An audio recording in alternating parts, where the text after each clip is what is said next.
Life में सबका struggle होता है। हम लोग के भी लाइफ में बहुत तकलीफें आई थी। जिंदगी में इतने तकलीफ देखे कि अब अगर तकलीफ नहीं होता है तो तकलीफ होता है। जिंदगी ने उस मुकाम पर लाकर छोड़ा है जहां पसंद तो बहुत कुछ है लेकिन चाहिए कुछ भी नहीं। लोग कहते हैं कि खाली हाथ आए थे खाली हाथ जाओगे, गलत बोलते हैं। लोग भले खाली हाथ आते हैं लेकिन जब जाते हैं तो अपने साथ कुछ संस्कार, कुछ यादें छोड़ जाते हैं। एपीजे अब्दुल कलाम खाली हाथ तो आए थे, क्या खाली हाथ गए? हमारे जितने देश के लोग हैं उन देशवासियों के लिए प्रेरणा के स्रोत बन गए। लेकिन अगर आप खाली हाथ आते हैं और खाली हाथ चले जाते हैं तो आपका पुरुष योनि में जन्म लेने का कोई अर्थ ही नहीं बना। अपनी मंजिल को भुलाकर जिया तो क्या जिया, है दम तुझमें तो उसे पाकर दिखा। लिख दे खून से अपनी कामयाबी की कहानी और बोल उस किस्मत को कि है दम तो मिटा के दिखा। इसलिए कभी किस्मत को मत कोसिएगा, अपने हौसले से अपनी कहानी लिखिए। बताइए किस लड़के को शौक नहीं होगा कि हम पढ़ाई करें, अपने माँ बाप का नाम रोशन करें, अपने मोहल्ले समाज का नाम रोशन करें। जितनी ज्यादा कामयाबी होती है ना, लोग उतनी ज्यादा गर्व करते हैं। छोटी सी कामयाबी होगी माँ बाप खुश होंगे, थोड़ा और बड़ा कामयाबी होगा पूरा मोहल्ला खुश होगा, बहुत बड़ा कामयाबी होगा पूरी राज्य खुश होते हैं लोग। अरे हमारे यहाँ के हैं ये, जैसे अब मान के चलिए किसी का कोई अब्दुल कलाम, जिस जगह के वहाँ के लोग गर्व से कहते हैं हमारे यहाँ से अब्दुल कलाम है, कहते हैं कि नहीं। जब बारिश होता है ना, बारिश तो जितने छोटे मोटे पक्षी होते हैं, कौवा हो गया, ये सब ये छुपने के लिए आश्रय ढूंढने लगते हैं। लेकिन जो बाज होता है ना, उसी बारिश में बादलों को चीरते हुए ऊपर निकल जाता है और बादल से कहता है तू बरस ले बेटा, कितना बरसेगा, आधा घंटा, 1 घंटा। जब बरस जाता है तो आके नीचे उसको चैलेंज करता है। तो परिस्थिति के नीचे हमें नहीं दबना है, परिस्थिति को हम दबा देंगे यहाँ पर।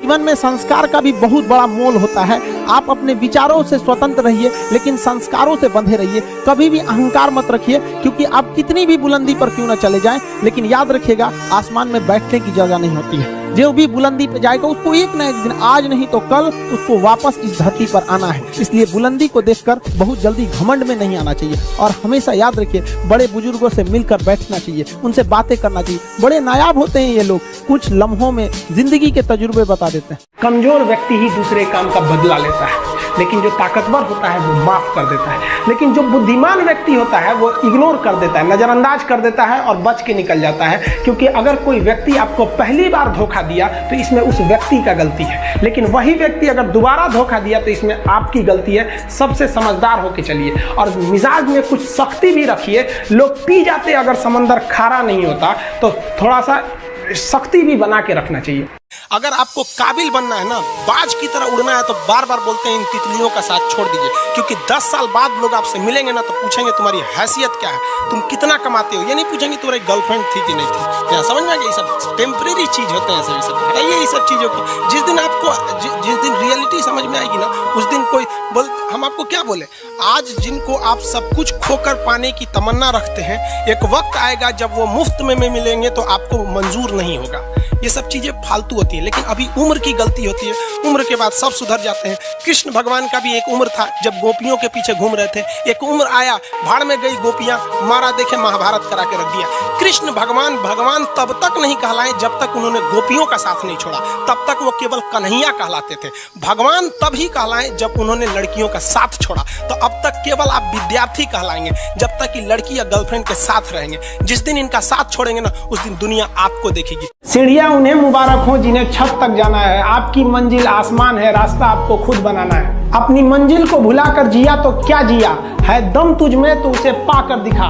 लिख दे खून से अपनी कामयाबी की कहानी और बोल उस किस्मत को, है दम तो मिटा के दिखा। छत को बहुत गुरूर था छत होने का, एक मंजिल और बनी और छत फर्श हो गया।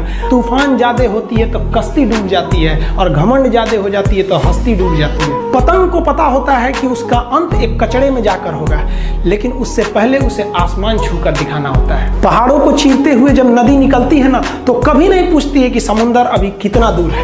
और नदी में गिरने से तो कभी किसी की मौत नहीं होती। मरता तो वही है जिसे तैरना नहीं आता है। मेहनत बता देता है कि परिणाम कैसे मिलेगा, वरना परिणाम तो बताता ही है कि आपका मेहनत कैसा था। जो पानी से नहाएगा वो अपना लिबास बदलेगा, जो पसीने से नहाएगा एक दिन इतिहास बदलेगा।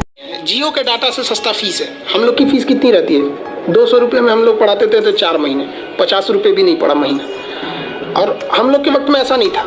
अगर हम लोग के वक्त में टीचर ही बता सकते हैं, ना गूगल था ना कुछ था, आज तो हर चीज़ ढूंढ सकते हैं यहाँ पे। तो ये जो बताते हैं ना हमारे सामने परिस्थितियाँ ऐसी है वैसे, वो सबके साथ परिस्थिति खराब रहती है। जब बारिश होता है ना, बारिश तो जितने छोटे मोटे पक्षी होते हैं, कौवा हो गया, ये सब, ये छुपने के लिए आश्रय ढूंढने लगते हैं। लेकिन जो बाज होता है ना, उसी बारिश में बादलों को चीरते हुए ऊपर निकल जाता है और बादल से कहता है तू बरस ले बेटा, कितना बरसेगा, आधा घंटा 1 घंटा, और जब बरस जाता है तो आके नीचे उसको चैलेंज करता है। तो परिस्थिति के नीचे हमें नहीं दबना है, परिस्थिति को हम दबा देंगे यहाँ पर।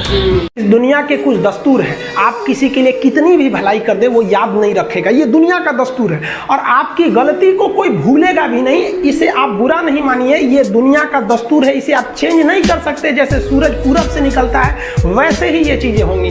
लेकिन हम आपसे कहते हैं, आप दुनिया में आज कई लोग होते हैं दूसरे को लगते हैं सिखाने, आप क्यों दूसरे को बार बार ज्ञान देने लगते हैं, आप अपने आप को क्यों ज्ञानी समझने लगते हैं। दूसरे को सुधारने की कोशिश मत कीजिए, बल्कि खुद सुधरिए। आपके सुधरने से हो सके कि पृथ्वी से एक बुरा इंसान सुधर जाए। आप समाज में जहां भी रहेंगे तो आपके पास बहुत सारे लोग आएंगे, कुछ गलतियां भी करेंगे, कुछ अच्छा काम भी करेंगे। जब भी किसी की प्रशंसा कीजिए तो पूरी महफिल में कीजिए कि यह व्यक्ति ने अच्छा काम किया। लेकिन अगर किसी की शिकायत या उसकी आलोचना करना है, उसे डांटना है, तो उसे अकेले में समझाइए।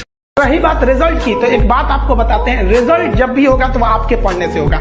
कोई भी वैकेंसी में आप देखेंगे बहुत से ऐसे लड़के होते हैं ना जो बहुत पढ़ते हैं लेकिन रिजल्ट नहीं होता है, और कुछ कम पढ़ के रिजल्ट हो जाते हैं। रीजन क्या, आप कितना पढ़ते हैं ये मायने ही नहीं रखता है, मायने ये रखता है कि आपने क्या पढ़ा है, क्या जो चाहिए वो पढ़ा है कि नहीं। अब क्या है कि मान लीजिए हम तो भाई साहब पीएचडी कर रहे हैं, हम उठा के पोथा पथरी आपको पीएचडी वाला दे देंगे तो आप तो कहेंगे वाह रे भाई साहब, खान साहब मास्टर तो बड़ी बुद्धिमान हो यहाँ पे, तो भाई आप तो फ्रस्ट्रेट हो जाएंगे। आपको तो लगेगा कि नहीं हमने जानकारी बहुत दे दिया है। तो भाई पीएचडी का चीज पीएचडी के लिए है, आपका कंपटीशन का अलग चीज हो जाता है। एक लेवल रखना है ना, आपके कंपटीशन के एग्जाम में पीएचडी वाली चीजें नहीं पूछी जाएंगी।